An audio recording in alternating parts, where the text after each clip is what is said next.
For years now, lost media has been a hot topic on the internet. Typically, people have their favorite pieces, typically well-known pieces like Hitogata, Clockman, or Metropolis.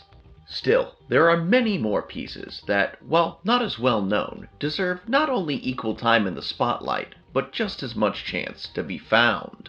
These are those pieces. This is lesser-known lost media.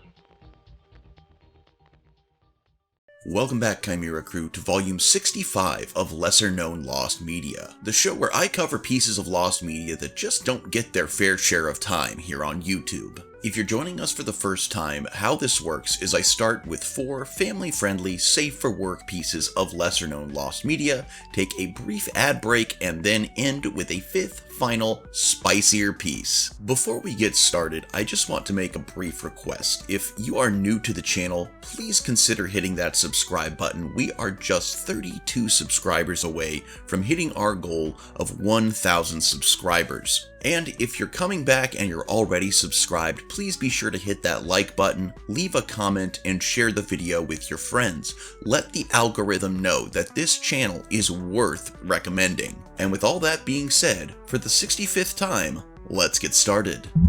At number 1, we have Disney Circle 7 Animation, partially lost production material of canceled Pixar sequel films from 2004 to 2006. So in January of 2004, Pixar announced they would not be renewing their agreement with Disney due to rising tensions between the two companies. While Pixar left to find different distributors, Disney bought the rights to the Pixar characters and created Circle 7 Animation. The company was formed to make direct-to-video sequels of Pixar movies. Circle 7 Animation had a total of 3 films in production. However, they didn't get very far in production with these projects, as Michael Eisner, then CEO of Disney, was kicked out, and Pixar was bought by Disney for approximately $7.4 billion US. Thus, Circle 7 Animation was shut down on May 26th of 2006. When the studio closed, Circle 7 Animation had 168 employees. So what were they working on in that 2-year period? Well, Toy Story 3, not to be confused with Pixar's 2010 sequel of the same name, Circle 7's Toy Story 3 would have focused on a malfunctioning Buzz Lightyear who is shipped off back to the original Buzz Lightyear factory in Taipei, Taiwan, but as it turns out, the Buzz Lightyear brand has been recalled, so Woody and the gang shipped themselves to Taiwan to rescue Buzz. An earlier draft written by Bill and Sherry Steinkellner of Disney's Teacher's Pet fame involved Andy visiting his grandmother's house, with Woody and the gang ending up getting involved in a murder mystery. Both of those sound awful. Another project they were working on was Monsters, Inc. Lost in Scaradise. Monsters, Inc. Lost in Scaradise would have focused on Mike and Sully wanting to celebrate Boo's birthday. However, Boo has moved, which results in Mike and Sully getting trapped in the human world. So Mike and Sully go on a mission in the human world to search for Boo and find a way home in time for Mike and Celia's wedding. Years later, Pixar started production on a prequel film to Monsters, Inc. entitled Monsters University. Although it's theorized and rumored that Monsters, Inc. Lost in Scaradise was reworked into Monsters University, this was not the case. Yeah, those two films don't sound anything alike, though I'll be honest, Lost in Scaradise does sound better than their original pitch for Toy Story 3. And finally, they were working on Finding Nemo 2, which is not to be confused with Pixar's 2016 sequel film, Finding Dory. Finding Nemo 2, which was codenamed Nemo 2, would have focused on Nemo reuniting with his long-lost twin brother, Remy. Meanwhile, Marlin, Nemo and Remy's father, get captured and sent to the aquarium Planet Blue, so Nemo, Dory, and Remy have to go rescue him. Unlike Circle 7's other planned film, no concept art for Finding Nemo 2 has surfaced as of now. Also, I really don't like the plot of this because Nemo having a twin brother, like another fish survived the attack in the beginning of Finding Nemo, another egg survived. There's no way Marlin would have let that out of his sight. So it's kind of a weird, I don't like it. Circle 7, I'm glad you're gone. But so what is available of these projects? Well, very little footage of these projects was ever released, most likely because Circle 7 Animation was shut down before they could produce any more video material. The only images that have surfaced of these projects are multiple pieces of concept art. It is unknown if Disney still has the scripts, as Pixar has stated they will never look at them. And rightly so. These stories sound terrible. Currently, Monsters, Inc. Lost in Scaradise is the only Circle 7 film not to have its script, though, become publicly available, so at least for the most part, they are around, and you can see how terrible they are. But yes, so at this time we have scripts of a few of the projects and concept arts of others, but we don't know if there's some scripts still missing, there's concept art still missing, and we don't exactly know how much is out there that we haven't seen. So this one is partially lost, but, I don't really think it's good riddance as far as I'm concerned, I guess. I know the market for direct-to-DVD sequels is huge, but I've always kind of felt like it should start off the ideas like, hey, we should make something that we want as a theatrical film, and then maybe it doesn't go that way and you just end up releasing it on, DVD, video, streaming, whatever. But the idea of setting out to make a series of direct-to-DVD sequels just seems cheap, and, what got Disney into trouble near the end of the 90s and into the 2000s, so, miss me with that. At number 2, we have Assassin's Creed Lost Legacy, which is a lost build of a cancelled Nintendo 3DS action-adventure stealth game from 2010. Now, for anyone who doesn't know what Assassin's Creed is, it is a series of, historical revisionism games about a secret society of assassins fighting for the greater good of humanity. There's a lot of pretty okay games and one really, really good pirate game. It's Black Flag or nothing for me, but Assassin's Creed Lost Legacy was a Nintendo 3DS game developed by Ubisoft. It was announced at the 2010 E3 convention alongside Assassin's Creed Brotherhood, but little has been heard about it since then. The plot was about series protagonist Ezio Auditore, who after the events of Brotherhood travels to the village of Mesaf to learn more about another protagonist, Altair, who was the central character from the original Assassin's Creed. Many fans were quick to point out that this plot is strikingly similar to that of Assassin's Creed Revelations, the follow-up to Brotherhood, because Ubisoft wanted one more main series entry with Ezio and opted to develop Lost Legacy into Revelations. In an interview with Revelations writer Darby McDevitt, they confirmed the cancellation, and he was quoted as saying, "You may have heard of the game Lost Legacy for the 3DS. It was announced, but that kind of morphed into this idea. The story that was announced about Lost Legacy was that Ezio goes to Mesaf and investigates the Holy Land." So the game was internally cancelled in September of 2010, but wasn't confirmed to the public until July of 2011.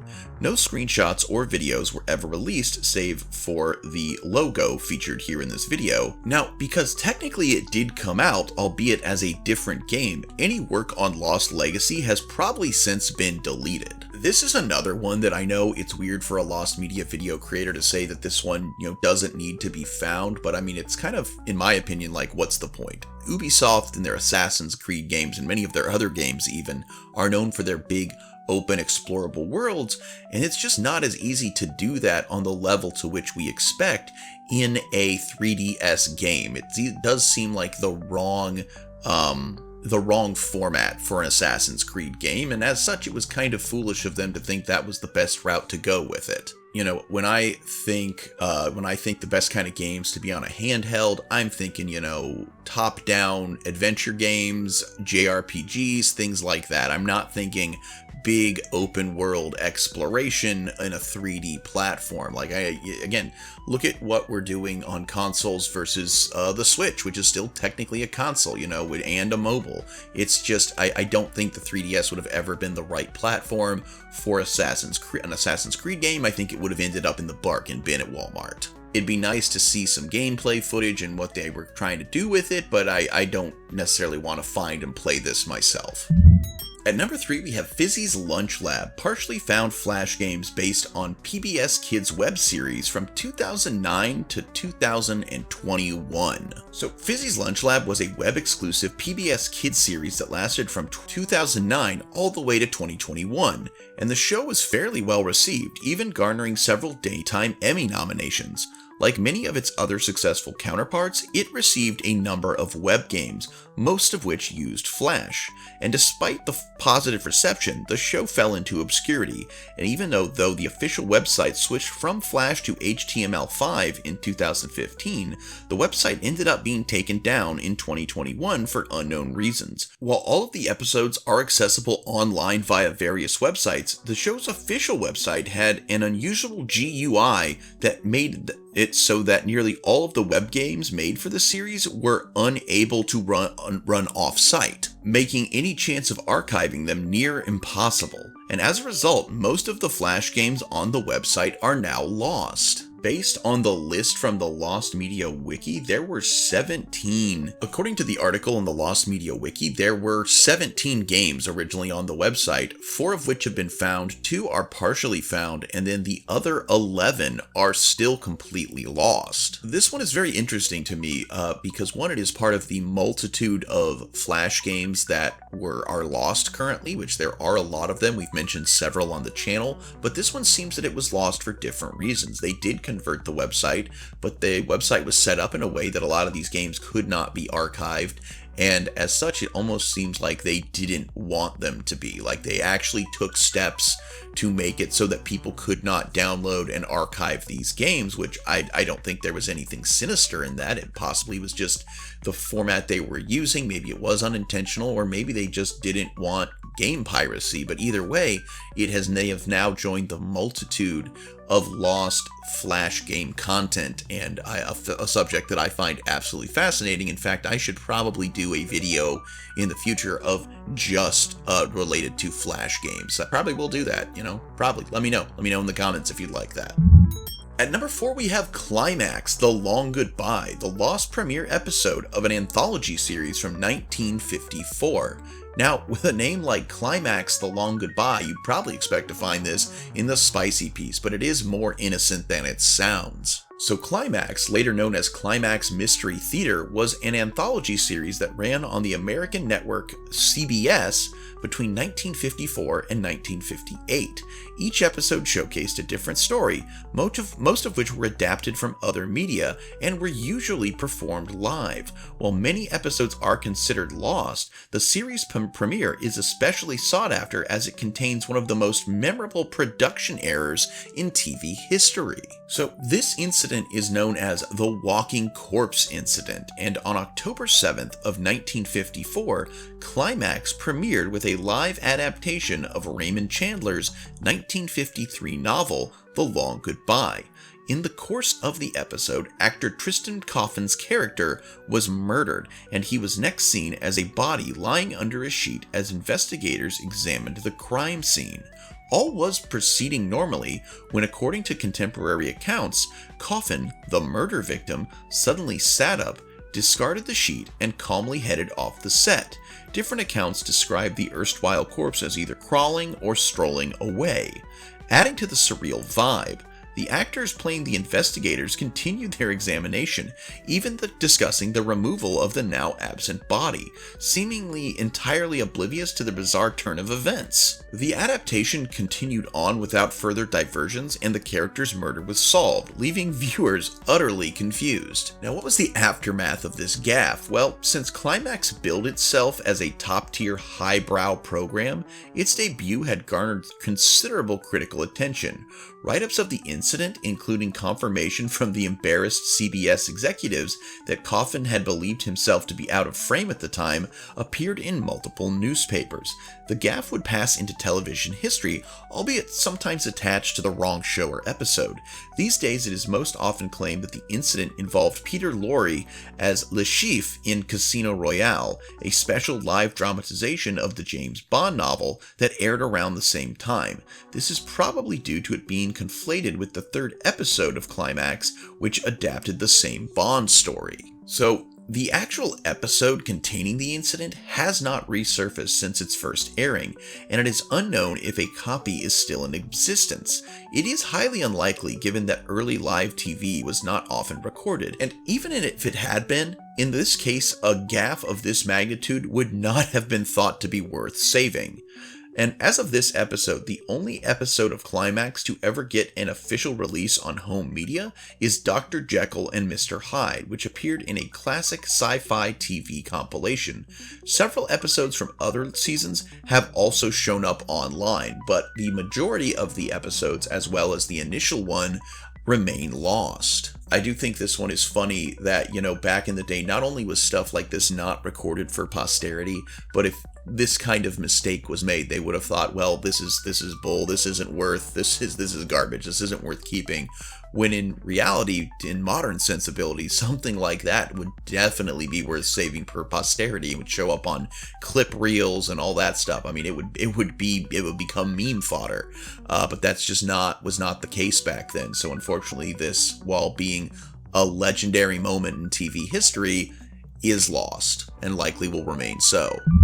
Alright guys, we're going to get to that spicy piece in just a moment, but right now I would just like to ask for a small moment of your time to talk about my business, Chimera Miniatures. Yes, I do make YouTube videos. Yes, we are trying to get to 1,000 subscribers so the channel can become monetized, but I also, and this is my original business that led to the formation of this channel, is I make custom miniatures that I sell on eBay and Mercari. This channel originally started as a way for me to get some free advertising for that business, and over there on those two platforms I sell custom miniatures. The term Chimera that is in my business name comes from the fact that many of my custom miniatures are made by kit bashing, which is taking bits and pieces of various other miniatures and combining them into something wholly unique that you won't find anywhere else, making them truly one of a kind. The other type of miniature that my business is known for are the spicy repaints of various Marvel and DC characters in the form of HeroClix miniatures. I received a message yesterday on eBay, someone going, well, why are all these custom pieces, why are they naked? And it's like, well, not all of my miniatures are naked, but there are a few that I offer. It has become a very popular piece on my business, and it kind of started as a joke, remembering that someone was selling these like all the way back in like 2006 when I first got on eBay, which I discovered because I had started collecting HeroClix and was a broke college student and thought maybe there was some unofficial ones that I could get, like certain characters that were quite expensive at the time, like Nightcrawler and certain Wolverines, that maybe someone had done a little bit of custom work on a less expensive piece and I'd be able to afford it. And that is how I discovered someone who was creating these originally, and I decided to see if there was still a market for it, and apparently there is, because it is still my best-selling item. But whether you're looking for something spicy for your next HeroClix game, or you're looking for a one-of-a-kind miniature to break out at the D&D table next session, Chimera Miniatures has you covered. I also do take commissions in case you're looking for a specific type of repaint, a specific character for your game, or you just want something new that nobody else has. Please feel free to reach out to me. You can find my email in the links in the description, and I would be happy to help you design a custom miniature at a reasonable price. Typically, a custom job will run you $15 plus cost of materials, but if you want one of the miniatures I already have made and up for sale on eBay and Mercari, the majority of them start at just $5. This is something I did. I discounted most of my current stock as a way to kind of clear it out and make room for new stock as I continue painting, which I took a brief break from. I am currently working on a commission, but once that is finished, I will be back to regularly releasing new miniatures. So if you want to get one-of-a-kind miniatures or something a little spicier for a great deal, go on over, check the links in the description. eBay and Mercari, a great place to find them at a reasonable price. And with all that being said, let's get to the final spicy piece for today. Alright guys, today's spicy piece is All the Way Live / In the Field with EDP445, partially found Golf Media web series from 2015. Just a trigger warning, this article has been flagged as NSFW and NSFL due to its mentions of attempted inappropriate touchy-feely time with a minor, as well as the content of the host in most media being, smexually proactive. So, All the Way Live with EDP445 and In the Field with EDP445 were web series starring Bryant Turhan Emerson Moreland, better known as EDP445.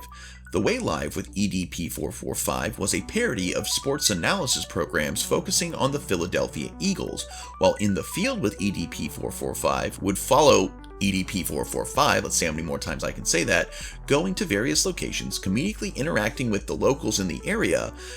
The only surviving content of both shows exists in the form of a screenshot, a re-uploaded segment, presumably by EDP445, from the show In the Field with EDP445, documenting EDP445 at a Dallas Cowboys training camp, and a tweet advertising the show's availability by the app's creator, Tyler, the Creator. So, background. EDP445 was a popular American YouTuber known for his loud, abrasive, and sexually explicit rants. He amassed a following of over 2 million subscribers before his account termination. EDP445 would often make videos in his bedroom about sports, relationships, his struggles with losing weight, and general rants on things that had nerved him during day-to-day life. EDP445 would be featured on multiple media outlets prior to Gulf Media, such as the Comedy Central series Tosh.0 and ESPN Sports Nation. It isn't definitive how exactly EDP445 met Tyler, the Creator, but from images with the two, it can be assumed they were on friendly terms at one point. On May 7th of 2015, Tyler, the Creator, would publish a tweet exclaiming that All the Way with EDP445 was now available on the app. The tweet would be the only remaining acknowledgement of the show, as the app would be shut down later in 2018. Throughout 2020, EDP445 would be accused multiple times of sending explicit photos to different underage girls ranging from 15 to 17. He's also allegedly had threatened them, warning them not to share the messages online for fear of physical retaliation. This would all culminate in April of 2021 when EDP445 would get caught in an undercover expose by a group called Predator Poachers and a YouTuber called CC Unit. In it, he would be exposed for attempting to meet with a 13-year-old girl he had sent nude photos and spoke sexually to. The backlash from this expose would cause YouTube to terminate his channel, thus deleting any additional content from the Gulf Media programs he may have posted. To date, aside from the Dallas Cowboys segment, no other footage from either show has been released.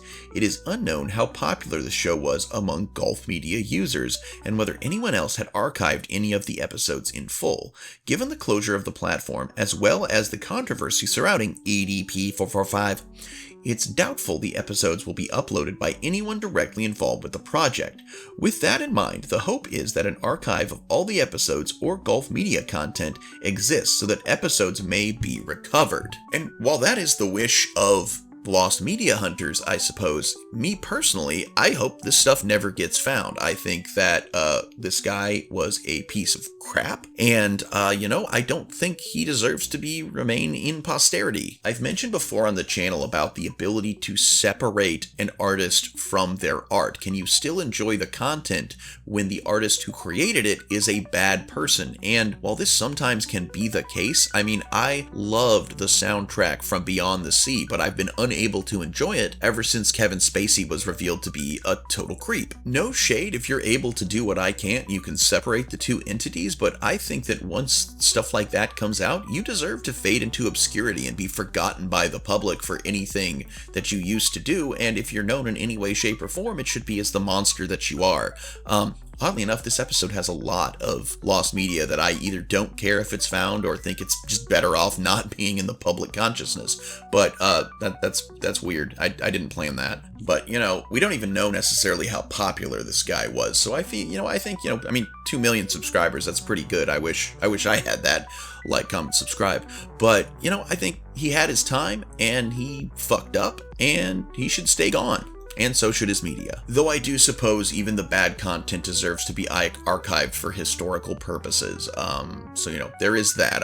I suppose I shouldn't say it should never be found, but I just don't think that people should want to view it once it is. Keep it in an archive somewhere. It's there if you want it, but more or less you probably shouldn't give this guy more attention. And please don't point out the hypocrisy that I'm giving him attention here. Rules for thee, not for me. I hate that concept, and I hate that I'm using it. But you know what, guys?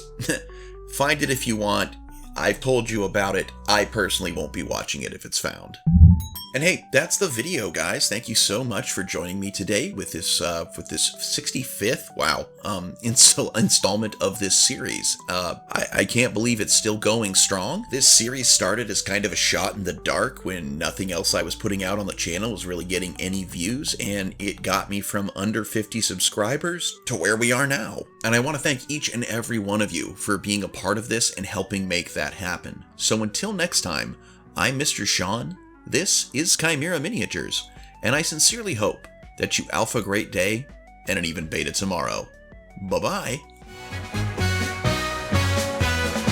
Welcome to the show, we hope you'll stick around.